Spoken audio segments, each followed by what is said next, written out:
Hello everyone and welcome back to our Tuesday edition of the 5-Star News. I'm Gunnar Bryson. And I'm Owen Bryant, and let's get it rolling today with Isaac Delk with his segment, What's Up Heritage? Thanks guys for an awesome intro. Now let's get to some Tuesday announcements. Attention students, fall pictures are happening tomorrow, so try to make sure you're looking good and presentable. Next up is map testing. It'll be happening today as well as Thursday, so try to get yourself a decent amount of sleep. Now let's get on to the weather. On Tuesday, it will be partly cloudy with a high of 86 and a low of 67. On Wednesday, it will be an exact carbon copy with the high of 86 and a low of 67. And lastly, on Thursday, it will be extremely wet, so try to bring an umbrella as there's a 50% chance of rain with a high of 84 and a low to 68. Now let's get back to the anchors for more news. Thanks, Isaac, for that report. And to the news now, and Owen, I don't know about you, but I'm glad tomorrow is Wednesday. I think I know the reason about your happiness for tomorrow, Gunnar, but why don't you fill me in? Well, tomorrow's Wednesday, and that's early dismissal days here at Heritage. Yep, I was right, and I love Wednesdays as well, and most students here love Wednesdays for the same reason. We all get to leave school an hour early. Definitely, but what is the real reason the school offers these days? Here's my buddy here, Owen Bryant, and Isaac Delk for the reasons behind early dismissal days. Okay, so Wednesdays at Heritage High School, we're on a different schedule, and we dismiss early for our car riders and drivers.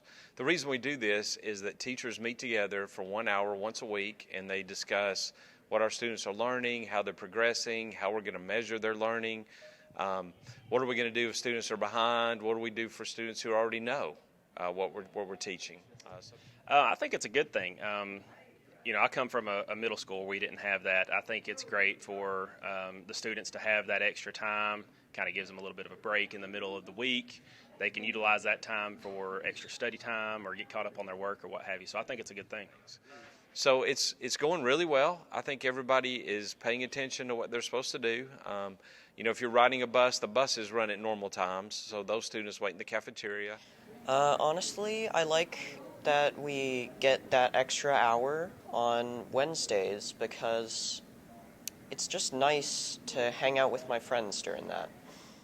I am actually work-based, so I get out at 10:47 on early dismissal days. So, I'm already getting out early every day, so, I don't really take advantage of my time that much differently. I do go to the gym a little bit earlier, but other than that, it's fairly the same for normal days and Wednesdays. But back last year, it did help me go to the gym when I had work and stuff like that. I'm a gym rat, yes. Well, we all have our reasons we love Wednesdays, but I guess the real importance of it is for students to get caught up on work and missed assignments and tests. Moving on now to some more news around the campus. Owen, have you met our school's new SRO? I have not met him yet, but I've heard a lot of good things about Officer Hooten. Yes, me too. And Claire Martin, Riley Hensley, Brody Irvin, and myself spent some more time last Friday with Mr. Hooten to find out even more about him. Here's his story. So, what's it been like here so far? It's been pretty nice. We got a good campus, a good faculty, a good student body, and I felt like I've been welcomed. So it's been pretty good. I think he's doing a great job. Deputy Hooten is a veteran. He's been a supervisor. He's been an SRO for several years.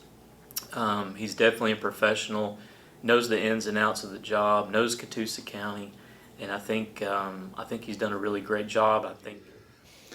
Well, the reason that I'm here now instead of Officer Marcus is the sheriff's office has moved all the SROs around throughout the whole county. So it's just time for us to see a new school is the thinking of the sheriff's office. So I have been assigned to Heritage High School. I feel really safe around Officer Hooten. He gives people change at lunch when he needs it, and he's just nice to all the people around here. It's been pretty good. Like I said, we got a good faculty, we got a good student body. Everything seems to be running pretty smooth, and again, I felt like everybody's welcomed me, so I'm excited to be here. He's very visible. We see him all the time out here in the hallway making change.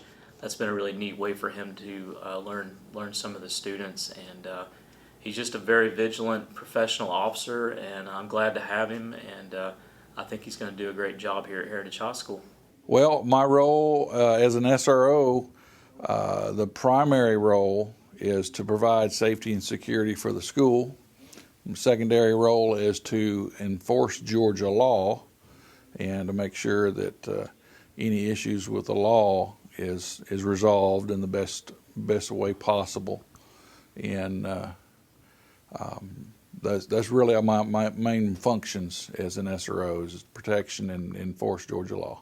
Welcome to HHS, Officer Hooten, and now it's time to get into a quick commercial break. But stay tuned because you do not want to miss Brody Irvin's sports report. Nope, he's got a recap of the big Heritage win over Ringgold, and he'll let us know how our cross-country teams fared in their first meet of the year. Stick around, sports is next. Hey, Heritage car drivers, listen up. This commercial is just for you guys. If you drive to school and park on the HHS campus, you must have a parking permit. Don't have one displayed in your car? Well, you'll be getting a ticket starting this Friday. So here's the simple solution. Trust me, this is really easy. All you have to do is go to the main office, pay $30 for a parking permit, display it in your vehicle, and boom, you're taken care of. Worry-free parking for the rest of the year. So don't wait any longer. Don't sweat it. Go buy your pass today. $30, you're done. Welcome into sports, everyone. Brody Irvin here, and let's talk about football on this wonderful Tuesday. It was rivalry week last week as Coach Slaughter and his boys took the short trip over to Ringgold to tangle with the Tigers. It was the first game for both squads and bragging rights for an entire year on the line. Could our Generals take the Tigers on the road? Here's Coach Green for the game recap. It was an incredible night for football last Friday night over at Don Patterson Field at Ringgold High School. Our Generals took the field hoping to win their fourth out of the last 5 games with the Tigers. But early on, things didn't start out too well for Heritage. In fact, this interception by number 20, Trent Baldwin, set the Tigers up for the first score of the game.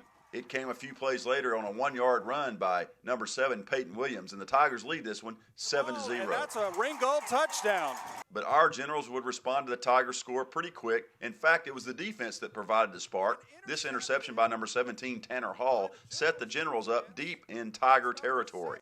3 plays later, Heritage would tie the score at 7 on his 2-yard touchdown run by Paxton McCrary.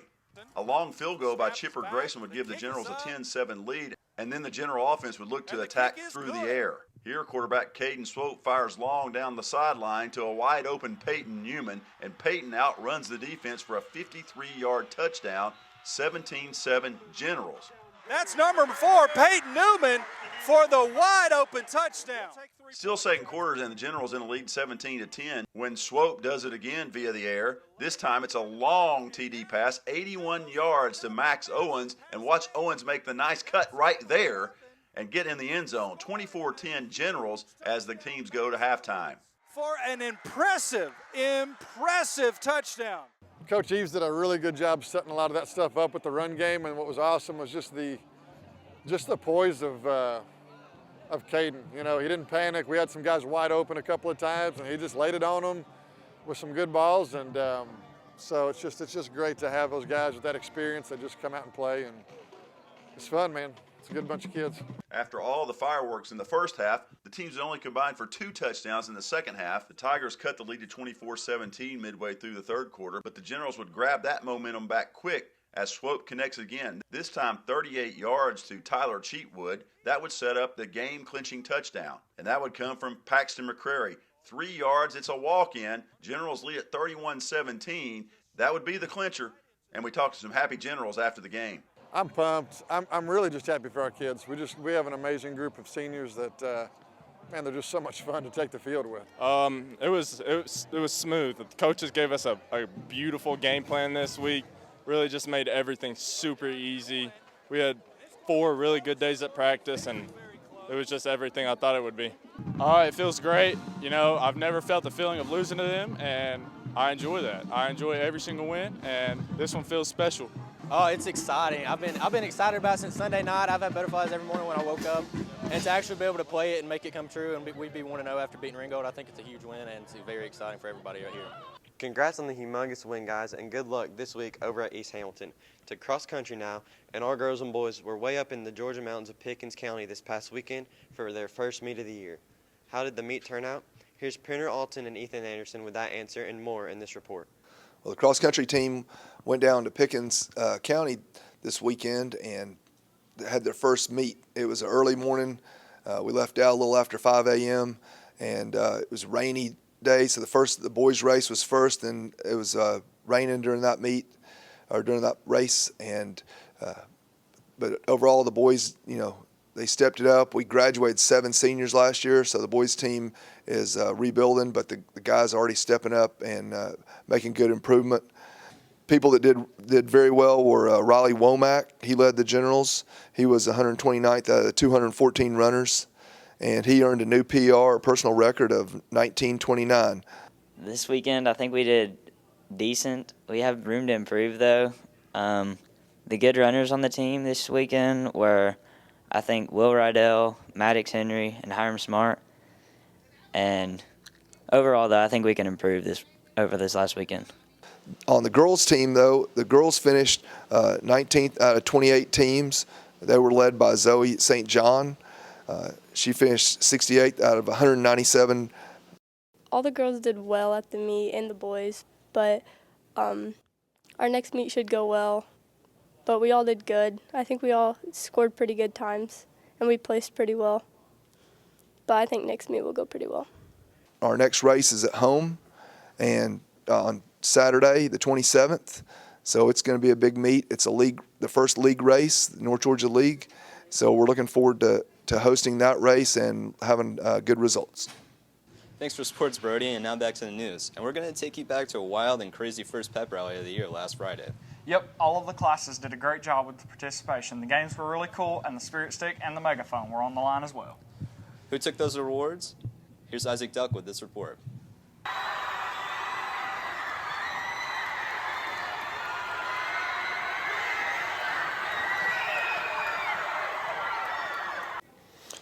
I think we did a great job as a senior class showing our spirit and how much we love our Heritage for Generals football team. I think our construction theme was really fun because we got to build on it from our freshman year when Ringgold still had construction going on. And we just kind of played off of that, how they had a roadblock 4 years later. My class did great showing their support, and everyone really showed up and showed out. And I think we did really good. So this past Friday, the junior class brought home the Spirit Stick for the first time ever, and we probably should have brought it home like at least 4 or 5 times before this, but you know, we finally got it. We finally got it done.